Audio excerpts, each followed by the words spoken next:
아멘. 오늘도 하나님의 은혜가 말씀을 통해서 우리의 심령 가운데 부어지고 우리가 그 말씀으로 능력받고 위로받고 또 새로운 결단과 헌신을 통해서 주님과 동행하는 복된 삶 살아갈 수 있기를 주의 이름으로 축원합니다. 아멘. 오늘은 마가복음 강의 11번째 시간으로 안식일의 주인에게서 얻는 참된 안식이라는 제목으로 말씀을 나누기 원합니다. 제목 같이 읽어보죠. 안식일의 주인에게서 얻는 참된 안식. 유대인들은 안식일을 지키고 있죠. 우리는 주일을 안식일로 지키고 있습니다만 유대인들은 여전히 금요일 밤 해가 지면서부터 토요일 해가 질 때까지 주로 토요일이 많은 시간을 차지하죠. 안식일을 지금도 철저히 지키고 있습니다. 근데 그 안식일에 금지되는 행동이 있습니다. 뭘까요? 첫째는 불을 피우거나 끄면 안 돼요. 장작불을 피우거나 불을 끄거나 이런 행위를 하면 안 돼요. 글씨를 쓸 수도 없고 또 글씨를 지울 수도 없어요. 또 요리를 해서는 안 됩니다. 음식을 못 해요. 그리고 제빵, 빵을 만들 수, 이 사람들은 밥을 안 먹고 빵 먹잖아요. 우리처럼 밥 먹는 게 아니라 우리식으로 하면은 밥을 해서 먹으면 안 되는 거죠. 그리고 바느질을 해서도 안 돼요. 바느질을. 그리고 물건을 줍거나 물건을 옮기는 것도 안 돼요. 또한 이 전등 불을 켜거나 끌 수도 없어요. 또한 전기 스위치를 켜거나 끌 수도 없습니다. 그리고 가스레인지를 켜거나 끌 수도 없어요. 그리고 엘리베이터의 버튼을 누를 수도 없습니다. 자, 이게 지금 유대인들이 안식일을 지키는 내용들이에요. 자, 그러나 안식일에도 허용되는 활동이 있어요. 안식일에도 해서 되는 게 있어요. 뭐가 있을까요? 성경 읽기 허용이 됩니다. 그리고 기도하기, 그리고 예배 드리는 거, 그리고 영적인 묵상을 하는 이런 신앙적인 행위는 다 허용이 됩니다.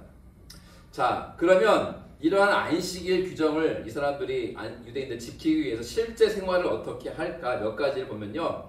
안식일이 오기 전에 미리 요리를 해둬요. 그러니까 안식일 되기 전에 미리 요리를 해놔요. 그죠? 그거를 먹는 거예요. 자, 두 번째는요. 엘리베이터를 사용할 수가 없죠. 버튼 누르면 안 되니까. 그래서 사용하지 않고 계단을 오르내리거나 아니면 자동 엘리베이터. 여기 유대인들의 이 사는 지역이나 그 이스라엘 나라에 가면 건물의 엘리베이터가요. 층마다 서요. 층마다 사람이 없어도. 1층에 문이 열려요. 버튼 안 눌러도 좀 닫혀요. 올라가요. 2층에서 다시 문이 열려요. 닫혀요. 3층에 올라가서 열려요. 닫혀요.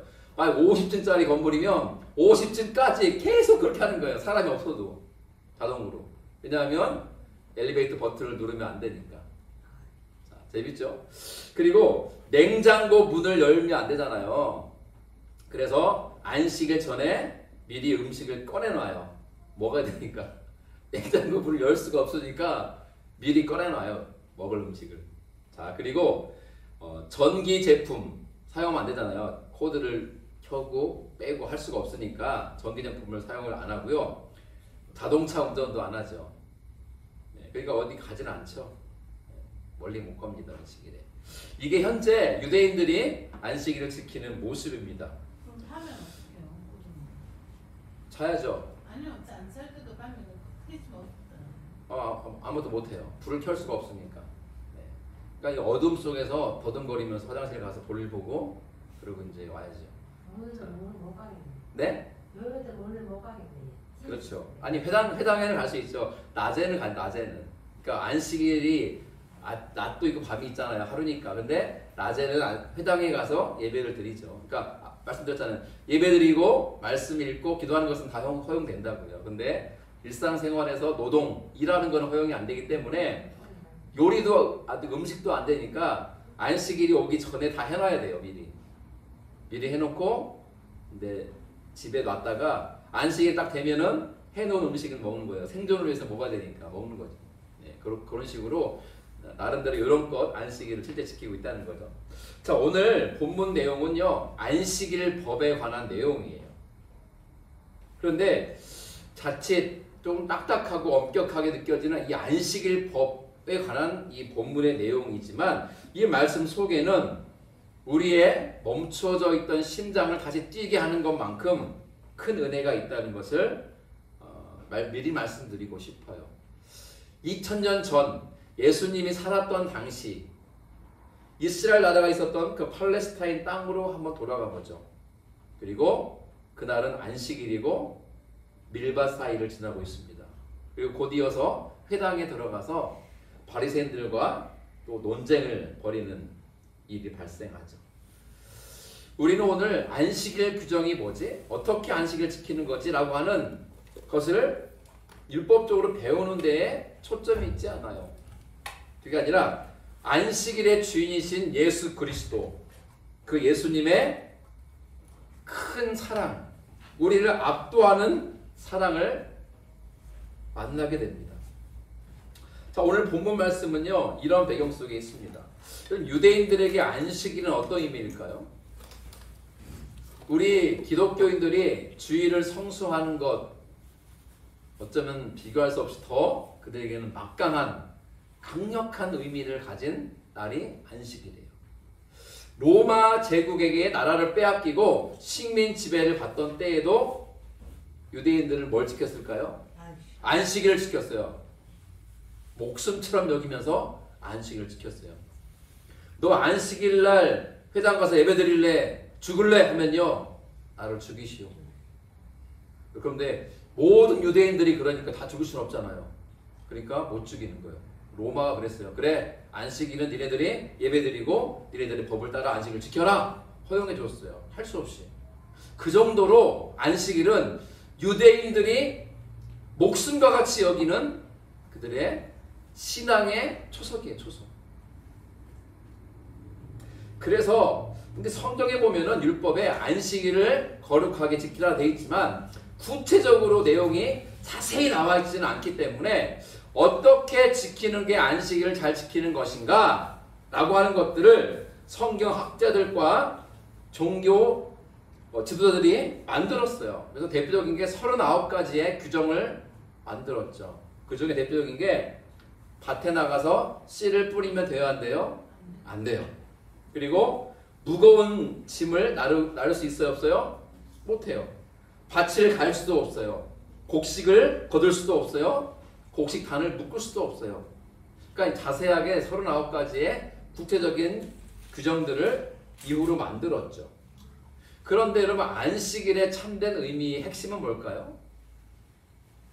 여러분, 다시 한번 말씀드리면 창세기 1장에 안식일을 지키라고 그랬어요. 그죠? 그러니까 인간을 하나님이 창조하시고 가장 먼저 주신 법이 있다면 안식일법이에요.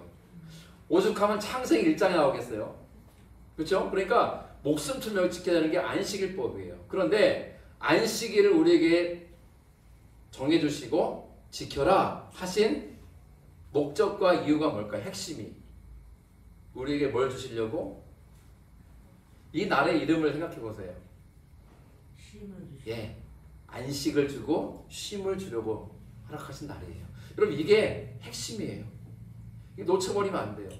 여러분, 안식일은 막 마음이 부담스럽고 짐스럽고 할 수 없이 뭔가를 해야 되고 진짜 너무 마음이 편하지 않은 그 무엇이 아닌 거예요. 안식일은 하나님은 우리에게 쉼을 주시고 안식을 주시고 재충전하게 하시고 회복하게 하시고 다시 힘을 불어넣어 주시기 위해서 제정하신 날이 안식인 줄로 믿습니다. 아멘. 이걸 놓치면 안 돼요. 이걸 놓치면 어떤 일이 벌어지냐? 안식일은 이렇게 지켜야 돼 하고 유대인들처럼 세부 조항을 만드는 거예요. 엘리베이터를 누르면 안 된다. 요리를 하면 안 된다. 뭐 냉장고 불을 열면 안 된다. 전등의 불을 켰다 껐다 할 수도 없다. 운전하면 안 된다. 이런 수백 가지의 세부 조항을 만들어서 딱 제시하는 거예요. 그리고 어떻게 해요? 지켜라. 이거 안 지키면 율법을 어겼으니까 너 죄인 되는 것이고 안 지켰으니까 해당되는 처벌받아야 돼. 그럼 그렇게 생각하는 게 그럼 유대인들에게 안식일은 쉼과 회복과 안식의 날일까요? 아니면 무거운 짐처럼 느껴지는 족쇄 같은 무엇일까요? 예, 고통스럽죠. 오늘날에도 그럴 수 있다는 거예요. 주일 성수란 말을 쓰죠. 주일 성수 무슨 뜻입니까, 동경제? 주일 성수 많이 말하잖아요. 줄 성수하세요. 성자는 거룩할 성자고 숫자는 지킬 숫자예요. 주일을 거룩히 지키라는 뜻이에요. 주일날 잠을 자고, 주일날 일을 하고, 주일날 사람 만나고, 주일날 딴 거 하지 말고 주일날은 하나님을 예배하고 하나님의 은혜 안에 머물라. 그런데 주일날 교회 오는 게 부담스러워. 아, 또 일요일이야? 교회 가야 돼? 아이씨, 나 더 자고 싶은데. 안 가면 우리 목자님이 전화해서 왜 안 하냐고 막 달달 볶을 거니까 할 수 없이 가야 돼. 나 안 가면 목사님이 슬퍼하니까 우리 목사님 위해서 가야 돼. 이런 마음으로 온다면 그 마음속에 참된 안식과 쉼이 있을 수 있겠냐는 얘기를 하는 거죠. 자, 오늘 본문의 말씀 이야기로 들어가 보죠. 첫 23절 이렇게 시작됩니다. 안식일에 예수께서 밀밭 사이로 지나가실새 그의 제자들이 길을 열며 이삭을 자르니 그랬어요. 배경은요, 안식일이에요. 동경제 안식일. 안식일이 됐어요. 근데 예수님이 그 안식일 날 밀을 심어놓고 이렇게 밀이 자라 있겠죠. 밀밭 사이로 지나고 있었는데 밀들이 무성하게 자라가지고요, 제자들이 막 해치기면서 길을 열며 가고 있었어요. 그런데 가다가 제자들이 몰래 손으로 이삭을 훑어가지고 뭐 했어요? 먹었어요. 비벼서 먹었어요. 이를 지켜본 바리새인들이 예수께 팔을 걷어붙이고 따집니다. 노란색 보세요. 보시오, 저들이 누구예요? 제자들이, 당신의 제자들이 어찌하여 안식일에 하지 못할 일을 하나이까? 잘 걸린 거예요, 바리새인들한테는. 요놈 예수, 네 언제 걸리나 보자고 일을 가고 있었는데 마침 딱 걸린 거예요. 누구 때문에? 제자들 때문에. 그들이 뭐 했어요? 지금 밀밭 사이를 지나다가 이삭을 훑어가지고 비벼가지고 먹었거든요. 그거를 바리새인들이 본 거예요. 월커니 너 잘 걸렸다. 따진 거죠. 여러분, 여기에 보면 바리새인들이 지금 화가 났어요. 왜 화가 났죠? 왜 화가 난 이유가 있어야 돼요. 제자들이 밀에 이삭을 훑어가지고 비벼가지고 먹었기 때문에 화났을까요? 남의 밭에 가가지고 여러분 이삭을 훑어가지고 비벼서 먹으면 돼요, 안 돼요? 안 될 것 같으세요? 자, 신명기 말씀은요, 율법 말씀인데 신명기 23장 25절 말씀을 같이 읽어보죠. 내 이웃의 곡식밭에 들어갈 때에는 내가 손으로 그 이삭을 따도 되느니라. 그러나 내 이웃의 곡식밭에 낫을 대지는 말지니라. 아멘. 여러분, 율법이 허용됐어요. 뭐래요? 남의 밭에 가서 이삭을 훑어가지고 비벼서 먹어도 된다, 안 된다? 된다. 여러분, 놀랍지 않아요? 율법은 허용을 해줘요. 근데 이게 모든 사람에게 허용된 게 아니라 누구에게 허용된 걸까요? 배고픈 사람, 가난한 사람. 집에 쌀이 한가득 있는데 밖에 나가가지고 다른 집 밀을 비벼가지고 먹는 놈들은 걸려요. 그러면 안 돼요. 집에 쌀독에 쌀이 똑 떨어진 거예요. 쌀가마니가 없어요. 다 쌀 먹어서. 이제 빈 가마니밖에 없어요. 배에서는 꼬르륵꼬르륵거리고 어린 애들은 아빠 배고파요 라고 칭얼대는데 어디 가서 쌀을 얻어올 때도 없고, 그런 경우에는 허용해 주는 거 어떻게 해요? 남의 밭에 가서 밀기삭을 훑어가지고 비벼서 가지고 가서 너와 가족들이 먹어도 된다. 그러니까 이 법은 하나님이 가난하고 못 살고 무엇이 찢어지게 가난한 사람들 있잖아요. 그런 사람들, 배고픈 사람들, 먹을 게 없는 사람들을 위해서 만드신 자비의 법이에요. 율법이에요. 자, 이 율법을 바리새인들이 알까요, 모를까요? 알죠. 알고 있었기 때문에 여러분 잘 보세요. 비록 안식일이었더라도 제자들이 밀밭을 지나가다가 이삭을 훑어가지고 비벼가지고 먹는 거를 보고 그 남의 밭에 가가지고 그거 했다고 화낸 게 아니에요. 화난 건 뭐냐? 그들이 일을 했기 때문에 그래요. 여러분 그랬잖아요. 안식일에 일하지 말라고 그랬는데, 그러면 안식일에 해서는 안 되는 일이 뭡니까? 그 중에 하나가 곡식에 추수하면 안 돼. 낫을 대면 안 되고요. 단을 이렇게 묶어도 안 되고 그런 일을 하면 안 되는 거예요. 그럼 뭡니까? 제자들이 손으로 이삭을 훑은 거는 추수한 거고 비벼가지고 먹는 건 먹은 거예요? 타작해서 먹은 거죠. 그들의 눈에는 남의 밭에 들어가서 몰래 남의 것을 먹었다는 것에 대한 화가 난 게 아니라 안식일에 해서는 안 되는 일을 했다는 거예요. 일을. 그들의 규정은 일하면 안 되는 거예요. 밭에 가서 일하면 안 돼요. 근데 이 사람들이 지금 일을 했잖아요. 그 일을 한 것을 가지고 화가 나면서 지적하고 책망하고 시비를 걸고 문제를 삼은 겁니다. 예수님이 이 상황에서 여보게들 미안하네. 내 제자들이 조금 배고파가지고 그런 거니까 용서해주게? 이렇게 말하지 않았어요. 어떻게 말씀하십니까? 예수께서 이르시되 다윗이 자기와 및 함께한 자들이 먹을 것이 없어 시장할 때에 한 일을 읽지 못하였느냐? 그가 아비아달 대제사장 때에 하나님의 전에 들어가서 제사장 외에는 먹어서는 안 되는 진설병을 먹고 함께한 자들에게도 주지 아니하였느냐? 여러분 이건요 구약 시대의 사건을 알아야 돼요. 사실 이 사건은 사무엘상 21장에 나와 있어요. 이 사건이 사무엘상 21장 예수님보다 약 1000년 전에 이 땅에 와서 살았던 다윗 왕의 이야기예요. 무슨 상황이냐면 사실은 다윗이 아직 왕이 되기 전이었는데 사울 왕에게 쫓기는 상황 속에서 그죠? 자기 군사들과 함께 도망을 치는데 먹을 것이 없고 굶주려서 죽게 생긴 거예요. 굶어 죽게 생긴 것은요 한두 끼 굶은 게 아니에요. 여러 날을 굶은 거예요. 여러분 지금 쫓아오는 적군이 있어가지고 도망치는데 걸어서 도망치는 사람이 있습니까? 뛰죠. 달리다가 힘들면 걷더라도 기본적으로 달리는 거예요. 살아야 되니까. 근데 몇 날 며칠을 아무것도 못 먹고 달렸다고 생각해 보세요. 기진맥진에 죽을 지경이죠. 그때 다윗이 마침 제사장을 만나고 그에게 부탁해요. 제사장님, 우리가 지금 굶어 죽게 생겼는데 혹시 먹을 게 있습니까? 근데 일반적으로 먹을 게 그 당시 없었어요. 그 제사장에게도. 제사장이 근데 하나 얘기해. 그런데 하나님께 제사를 드릴 때 바치는 떡인 진설병은 있네. 근데 여러분 진설병은 누구만 먹을 수 있습니까? 제사장만 먹을 수 있어요. 일반인들이 먹으면 안 되는 거예요. 법이, 율법이.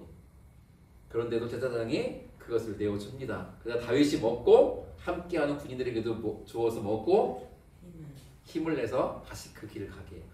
자, 이 이야기를 예수님이 왜 했을까요?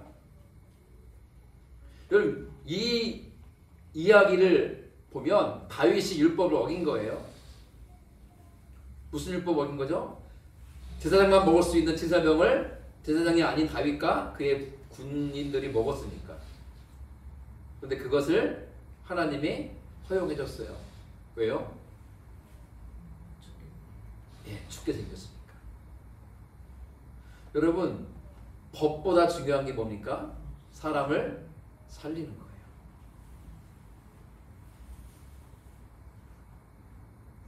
여러분 규정이 어떻고 법이 어떻고 이 뭐 규율이 어떻고 이렇게 내세우는 사람들 치고요 다른 사람들을 소중히 여기는 사람은 없습니다. 예수님이 다윗의 이야기를 가지고 와서 한 이유가 있죠. 야, 구약에도 우리가 성군으로 여기는 다윗 왕도 적군에게 쫓겨가지고 죽게 생기고 굶어가지고 기진맥진할 때에 제사장 외에는 먹어서는 안 되는 진설병을 자기도 먹고 함께한 군인들에게도 주어서 먹게 하였어. 근데 하나님이 그것을 이놈하고 노여워하시거나 화내지 않으셨어. 그냥 허용해 주셨어. 왜 그런지 알아? 하면서 그 다음 이야기를 풀어갑니다. 또 이르시되 안식일이 사람을 위하여 있는 것이요 사람이 안식일을 위하여 있는 것이 아니다 그랬어요. 여러분 안식일 법이 또 안식일 자체가 누구를 위해서 존재하는 겁니까? 사람을 위해서 존재하는 거예요. 안식일 자체가.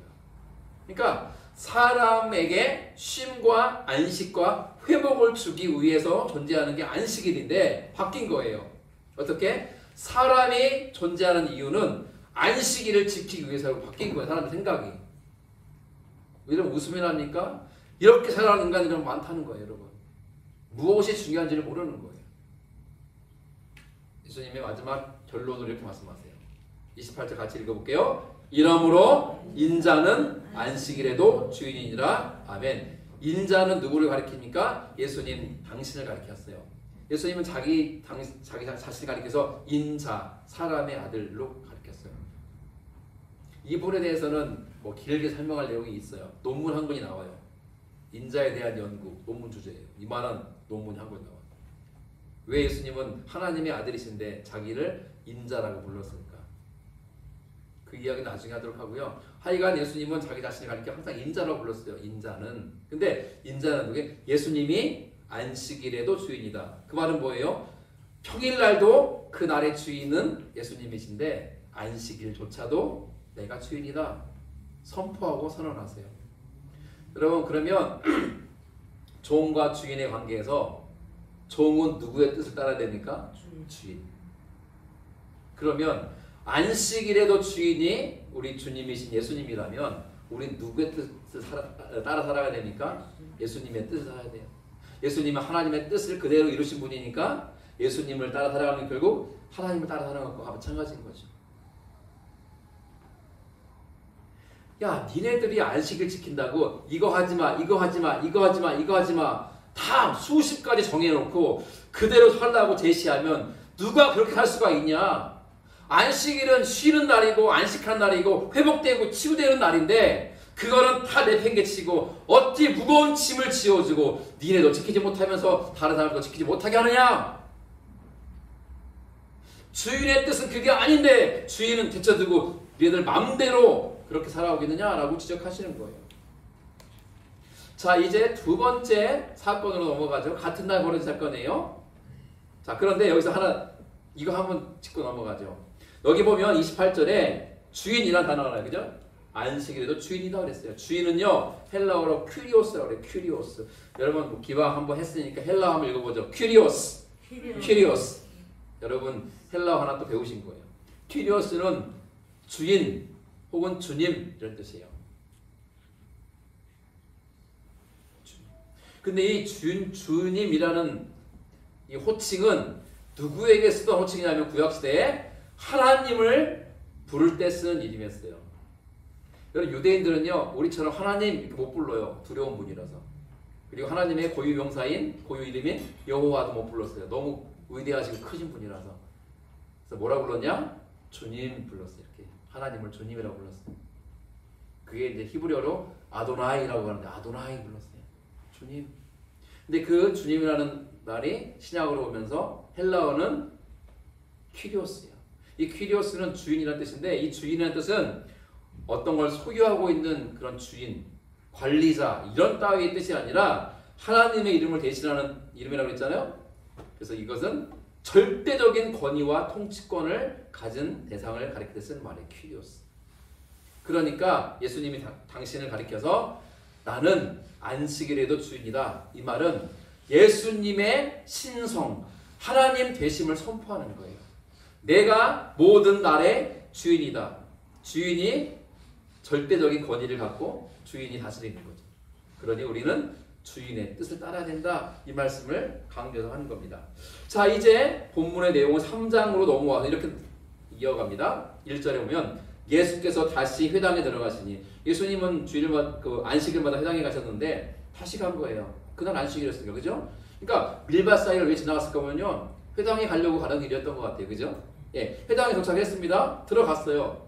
회당장이 예배를 인도하니까 예수님도 앉아가지고 예배를 같이 드리고 있었어요. 그런데 거기에 누가 있냐면 한쪽 손 마른 사람이 거기 있었다고 그랬어요. 한쪽 손 마른 사람. 여러분, 한쪽 손 말랐는데 양쪽 손이 다 있는데 어느 손이 말랐을까요? 오른손, 왼손? 모르죠. 일단은 한쪽 손이라 했으니까. 근데 이 내용과 똑같은 내용을 갖고 있는 누가복음. 누가복음을 쓴 사람은 누굽니까? 누가예요. 누가복음은 누가 썼을까요? 누가요. 근데 누가의 직업은 뭐였죠? 직업. 의사였어요. 의사. 의사는요, 좀 정확하게 봐요. 여러분, 병원 가가지고 의사 선생님 앞에 가지고 어디 아파요? 아, 배가 아파요. 여러분, 배도요, 윗배, 중간배, 아랫배가 있고요, 똥배가 있고 막 그래. 배도 다양한데 어디가 아픈지 말해야지. 옆쪽이 아픈지, 이쪽이 아픈지, 가운데가 아픈지도 정확하게 말해야죠. 묻죠? 언제부터 아팠습니까? 묻잖아요. 혹시 평소에 안 하던 뭐 한 거 있습니까? 아니 안 먹던 걸 먹은 적 있습니까? 자세히 물어봐요. 그죠? 그래야 원인을 알 수 있으니까. 우리는 그냥 배 아파요 그러면 뭐 모르고 그냥 덮어놓고 그냥 배 아픈가 보다 하는데 아니에요. 여러분 두통도 마찬가지예요. 정하다면 두통 있잖아요. 두통이 사라지길 기도하세요 하나님께. 근데 뭐 두통도요 오른쪽 아픈 것도 있고 그죠?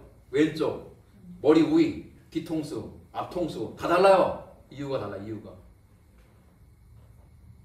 의사는 정확하게 진단하는 거예요. 그래서 의사는요 뭐라고 표현하냐 보세요. 같은 내용이 누가복음 6장 6절 읽어보자. 시작. 또 다른 안식일에 예수께서 회당에 들어가서 가르치실세 거기 오른손 마른 사람이 있는지라. 자, 이 사람의 손이 어느 손이 마른 거예요? 오른손.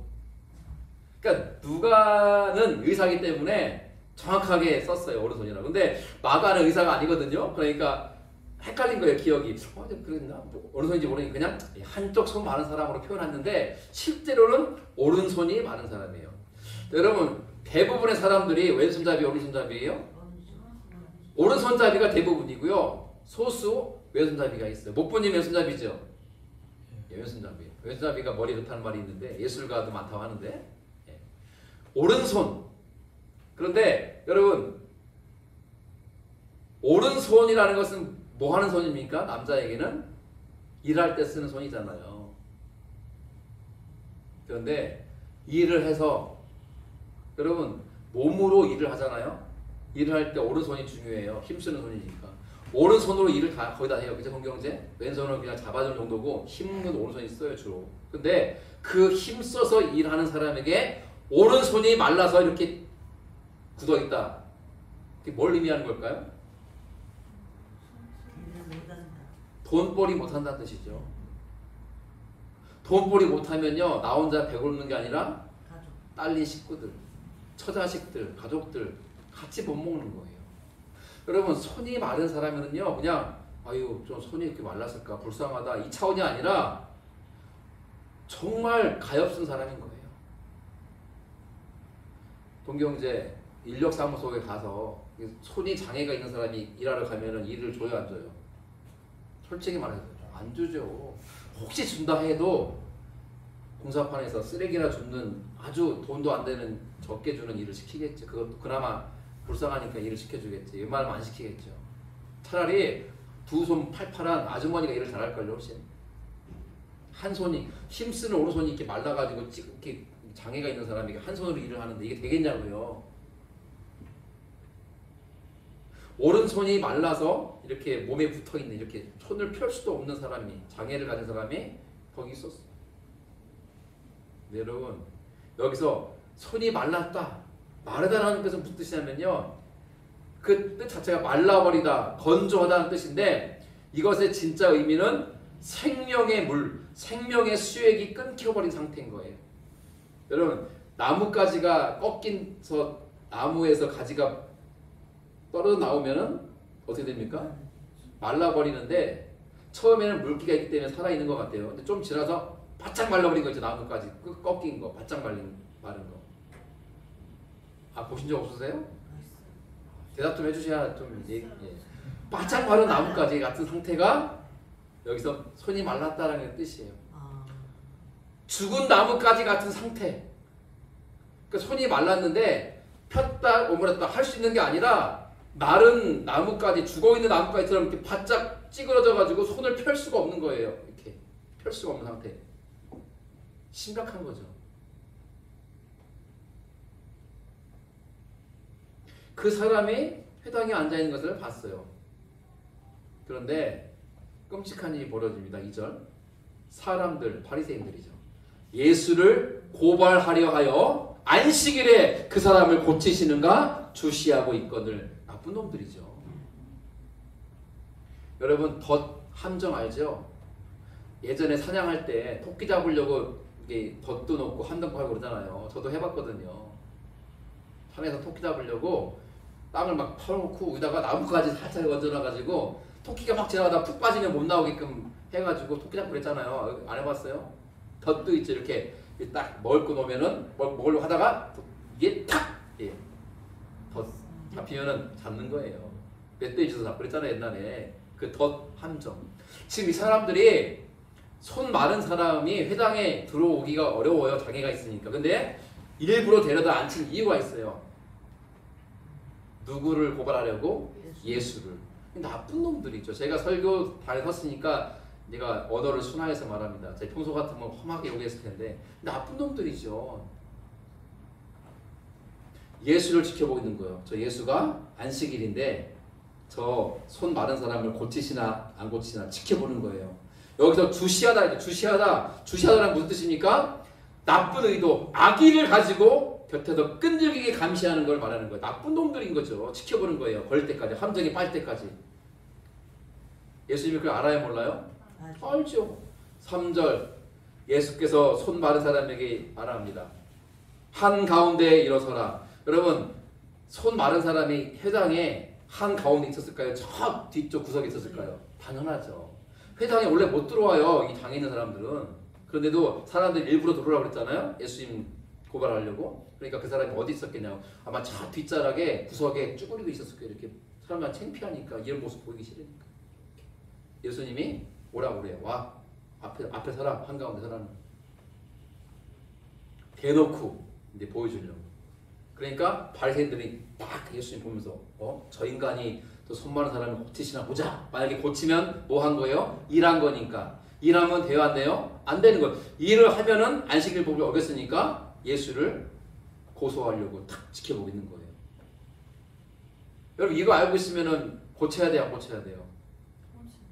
알고 있으면 안 고치는 게 맞는 거 아니에요? 근데 예수님은요 고치시는데 그냥 고치지 않아요. 여러분 예수님 말씀이 기가 막히게 찾아보세요. 그들에게 사람들에게 이렇게 말합니다. 같이 읽어보죠. 노란색 글씨 시작. 안식일에 선을 행하는 것과 악을 행하는 것, 생명을 구하는 것과 죽이는 것 어느 것이 옳으냐 이렇게 물어요. 여러분 질문이 참 여러분 안식일이 됐어요. 일하지 마. 일하면 안 돼라고 법을 정해져 있는데 보세요. 안식일에 선을 행하는 것과 악을 행하는 것 어느 것이 옳으냐? 여러분 어느 것이 옳습니까? 선을 행하는 것. 첫 번째 질문. 그럼 안식일에 생명을 구하는 것과 생명 죽이는 것 중에 무엇이 옳습니까? 생명을 살리는 것. 여러분 답이 쉬워요, 어려워요? 너무너무 쉬워요. 그러면 바리새인들이 답을 알아요, 몰라요? 알아요. 근데 말을 못해요. 왜? 말했다가는 자기들의 완악함이 드러나니까. 이해가 되세요? 지금 이 사람들은 이 손 마른 사람을 어떻게 이용하고 있습니까? 예수님을 함정에 빠뜨리기 위한 도구로 쓰고 있는 거예요. 죄송해요. 이 나쁜 새끼들이에요. 나쁜 새끼들. 그 말로도 다 표현 못해. 죄송해요. 강대상에서 욕해서. 화가 나잖아요.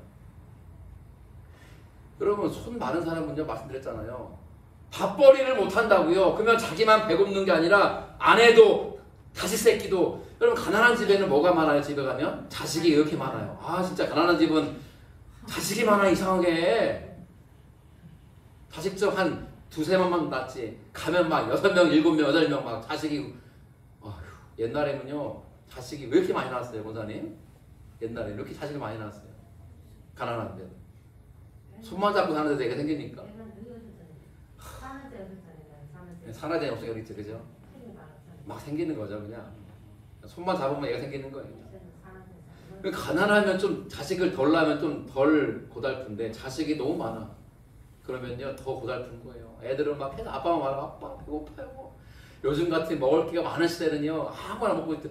옛날 생각해 보세요. 저 어릴 적만 해도 정말 먹을 게 별로 없었는데 여기 권사님 어릴 때는 얼마나 먹을 게 없었겠어요. 그 선산 산골에서 김천 산골에 살았던 우리 조집사님 먹을 게 있었어요. 동네에 별로 없지 솔직히 말하면. 코 질질 흘리고 막 코 훔치면서 꼬무지 신고 다니면서 먹을 거 없나. 여러분 손 말라서 밥벌이도 못하는 장애인을 보면 어떤 마음을 갖는 게 정상이에요? 불쌍히 여기는 마음. 목부님 손이 이렇게 말라가지고 밥벌이 못하는 사람 보면 어떤 마음이 들어요? 예, 어떤 마음이 드세요? 마음속에.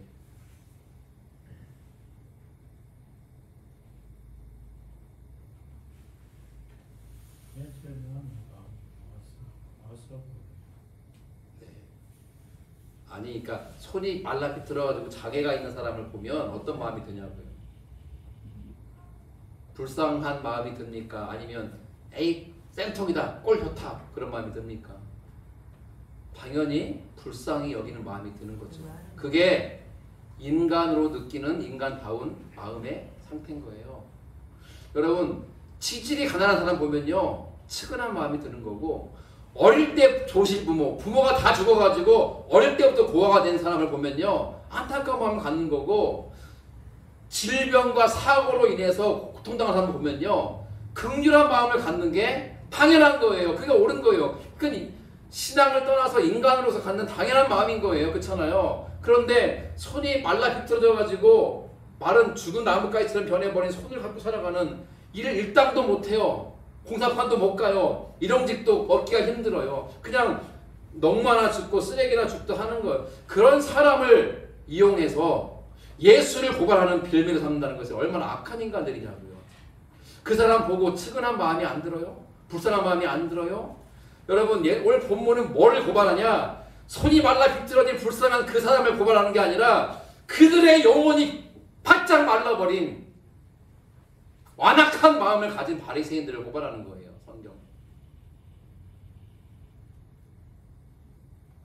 성경 예수님이 분노했다는 표현이 거의 없거든요. 여기가 있잖아요. 그들의 마음이 완악함을 탄식하사 노하심으로 그들을 둘러보시고, 예수님의 마음이 화가 갔어요.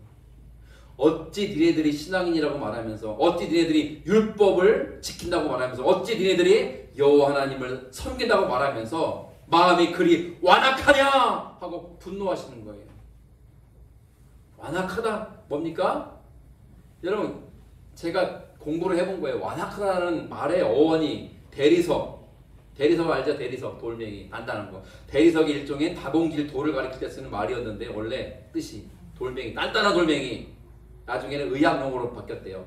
뼈가 부러진 후에 생기는 딱딱한 굳은 살, 혹은 관절의 석회화. 관절에 석회가 끼잖아요. 그 딱딱한 거, 그 제거해야 되는데 그 제거 안 하면 통증이 있습니다. 아프죠? 아시죠? 몸에 석회 생기잖아요. 그런 걸 가리키는 용어로 쓴 거예요. 이것을 이제는 우리의 마음을 나타날 때 쓰는 단어로 바뀌어지는데, 뜻이 뭡니까? 마음에 굳은 살이 박혀 바늘로 찔러도 감각이 없는 상태. 와, 이게 완악함이에요. 그리고 하나님의 자비에 대해 불감증에 걸린 상태. 그러니까요, 가난한 사람 보고도요 긍휼한 마음이 안 생기고, 아픈 사람을 봐도 측은한 마음이 안 들고, 장애인을 봐도 안타깝고 불쌍한 마음이 들지 않는 상태. 그게 완악함이에요. 예수님이 이런 마음을 가진 종교인들을 보고 분노하십니다. 저는 이 시점에서 이 이야기를 나누지 않을 수가 없습니다. 이분인데요. 이분의 이름이 뭘까요? 예, 이레나 샌들러 써있잖아요. 제가 어려운 거 안 물어봅니다. 이분의 이름이 뭐라고요? 이레나 샌들러. 이 여자분의 이름이에요. 이 여자분의 직업이 뭘까요? 간호사. 딱 보면 알죠. 제가 어려운 거 안 물어본다니까요. 이레나 샌들러라는 이 여자분이 폴란드 사람이고 간호사인데, 2차 세계대전이 있었던 당시에, 여러분 히틀러 아시죠? 독일의 히틀러, 독재자. 그 히틀러의 정권을 가리키는 단어가 나치예요. 나치 정권이 독일을 점령하고 세계를 제패하기 위해서 세계대전을 일으켰는데, 이 독일의 나치 정권 히틀러가 누구를 그렇게 싫어하고 죽였죠? 유대인들 학살했잖아요. 몇 명 죽인 줄 아세요? 부산 시민의 인구와 대구 시민의 인구를 합친 만큼 죽였어요. 약 600만 명을 죽였어요. 지금 부산이 350만 명쯤 되고 대구가 230-40만 되니까 합치면 거의 600 되거든요. 그러니까 부산 사람들, 대구 사람들 다 모아놓고 죽인 것만큼 수많은 사람을 죽였어요. 나치 정권이. 그 죽음의 수용소가 아우슈비츠라고 해요. 아우슈비츠. 독가스로 죽여요. 독가스로. 옥매달아 죽이면 언제든지 다 죽여요. 안 되니까 단체로 이런 방에 수백 명을 넣어놓고 독가스를 확 살펴가지고 다 죽겠어 한 번에. 그런 식으로 죽였거든 잔인하게. 그런데 이 이레나 샌들러라는 이 여성이 그 유대인들의 아이들이 죽어나가는 걸 보고 차마 가만히 있을 수가 없는 거예요. 그래서 나섰어요. 이분이 이런 말을 했다 합니다. 읽어보죠. 죽어가는 아이를 보고도 구하지 않는 것이야말로 진짜 죄악이다. 여러분 이 당시 독일에 법이 생겼어요. 법. 유대인들을 도와주면 사형에 처한다는 법이 있어요. 사형. 그러니까 유대인들을 죽이는 게 목적이니까 만약에 유대인들을 살려주거나 숨겨주거나 하면은 그 숨겨진 사람도 뭐 한다는 거예요? 사형에 처한다. 직결 사형, 직결 처형, 총으로 쏴 죽이는 거예요. 여러분 그러면 여러분들이 이 당시에 살았다면 유대인들을 살려주겠습니까? 숨겨주겠습니까? 솔직하게 얘기하자고. 저기서 솔직하게 얘기했잖아요. 숨겨줄 수 없죠. 들키면 어떻게 되냐? 나도 죽는데 숨겨줄 수 있어요? 솔직히 말해보자고요. 예배 시간이니까 그래 숨겨야죠 이렇게 말하는 사람은 내가 볼 때 안 숨겨줄 사람 같아요. 솔직하게 말해보자고요. 아니 유대인을 내 집에 숨겨두었다가 들키면 나도 같이 죽는데 그거 어떻게 숨기냐고요. 그런데 이 여성분은 아이들을 살리기 시작했어요. 사람들은 그랬어요. 이 여자한테 너는 왜 나치의 법을 어기냐. 나치의 법은 뭐예요? 유대인들을 살려주지 말라는 건데 너는 왜 유대인들 아이들을 숨겨주고 살려주냐. 너는 법을 어기고 있잖아. 그렇게 지적하니까 이분이 한 말이에요. 죽어가는 아이를 보고도 구하지 않는 것이야말로 진짜 죄악이다. 그렇게 말. 그래서 이 분이요 간호사이기 때문에 자기의 직업을 이용해서 구급차 있죠. 앰뷸런스를 타고 가가지고 사람을 구해줄 때 앰뷸런스 들것 이렇게 드는 거. 들것 아래쪽에다 어린 아이, 작은 아이를 이렇게 줄로 묶어가지고 몰래 이렇게 데리고 나오기도 하고요. 때로는 조그만 아이들은 작으니까 어떤 구급 상자 통 같은 데가 애들 막 꾸겨 넣어가지고 한 명씩 데리고 나오기도 하고요. 심지어 죽은 사람의 관 속에 살아있는 애를 담아서 데리고 나오기도 했대요. 이렇게 살린 아이의 숫자가 2,500명이래요. 근데 나중에 이 이레나 샌들러가 들켰어요. 누구한테? 게슈타포는 누굽니까? 독일의 비밀 경찰을 말하거든요. 나치에 이 부역하는 비밀 경찰들을 게슈타포라는 그들에게 잡혔어요. 어떻게 됐을까요, 이분이? 죽진 않았는데 사지가 다 박살나는 고문을 당했어요. 그래서 이 할머니가 됐을 때의 모습이에요. 이레나 샌들러는 이제 할머니가 됐을 때 죽은 지가 한 17년밖에 안 되거든요. 이 할머니는 만 98세까지 살았어요. 근데 사람들이 물었어요. 당신은 왜 그 위험한 짓을 했습니까? 법을 어기면서까지 물었어요. 뭐라고 말합니까? 물에 빠진 사람이 있으면 수영을 할 줄 알든 모르든 뛰어들어야 합니다. 그것이 인간의 도리입니다. 여러분 누군가 물에 빠지면요 뛰어드는 거죠. 그게 인간의 도리라는 거죠. 사람이 지금 죽어가는데 보고만 있습니까? 지금 굶어가지고 다렇게 생겼는데 그냥 지나갑니까? 강도 만난 사람이 피 흘려 죽어가고 있는데 에그머니나 하고 도망칩니까?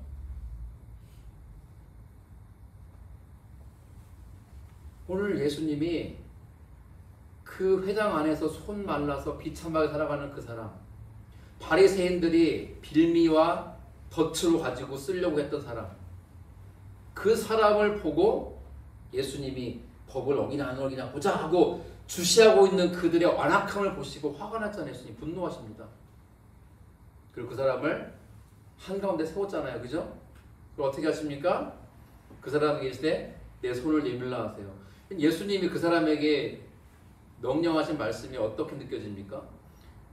좀 잔인하죠. 그죠? 왜냐하면 이게 손이 말라비틀어가지고 손을 펼 수가 없는 사람한테 손을 내밀어라 하시니까 펼 수 없는 사람인데 좀 그 예수님의 이 말씀이 조금은 모순적으로 느껴져요.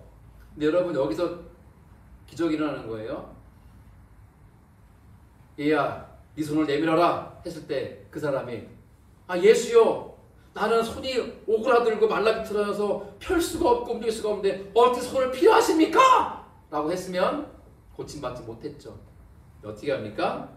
내밀매 그 손이 회복되었더라. 할렐루야. 아멘. 이게 여러분 하나님의 역사예요. 하나님의 역사는 어떻게 일어나냐? 불가능해 보여. 안 될 것 같아. 도저히 소망이 안 보여. 그런데 하나님이 하라 하면 하는 거예요. 그때 회복과 치유 역사 일어나길 믿습니다. 아멘. 그게 믿음인 거예요. 회복되다. 원래 상태로 되돌리다. 하나님이 창조하셨던 원래의 온전한 모습으로 되돌리다. 놀라운 일이 벌어졌어요.